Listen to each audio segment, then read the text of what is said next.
Naghain ng notification ng lead counsel ni dating Pangulong Rodrigo Duterte sa International Criminal Court kaugnay sa application nila para sa kanyang interim release.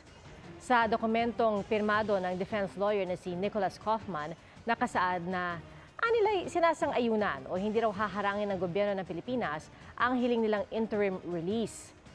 Nakalagay rin doon ang pahayag ni Undersecretary Claire Castro na tila may positibo anyang bunga ang madalas na biyahe ni Vice President Sara Duterte.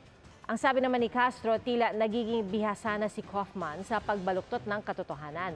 Binigyang diin di Castro na walang kinalaman ng administrasyon sa pagdinig para sa mga kaso ng dating Pangulo maging sa hiling ng kampo nila na interim release. Hinihiling ng kampo ni Duterte ang interim release dahil sa kanyang edad at nanghihina na raw ito.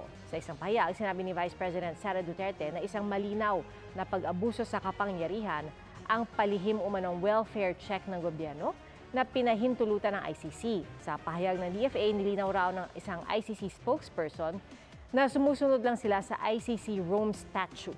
Ang anumang pagbisita ay pinapahintulutan kapag pinayagan ng ito ng mga nakadetineng individual. Sinabi rin ni Vice President Sara Duterte na nakatanggap daw ng impormasyon ang kanilang pamilya na isinailalim ang dating Pangulo sa mga laboratory test matapos sa makitang walang malay sa sahig ng kanyang kwarto. Hindi anya sila sinabihan tungkol sa aksidenteng ito at wala raw paliwanag tungkol dito.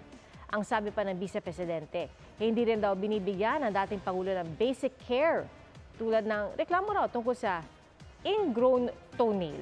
Hindi rin daw pinapansin ng ICC ang pangangailangan ng dating Pangulo ng 24-hour bedside caregiver.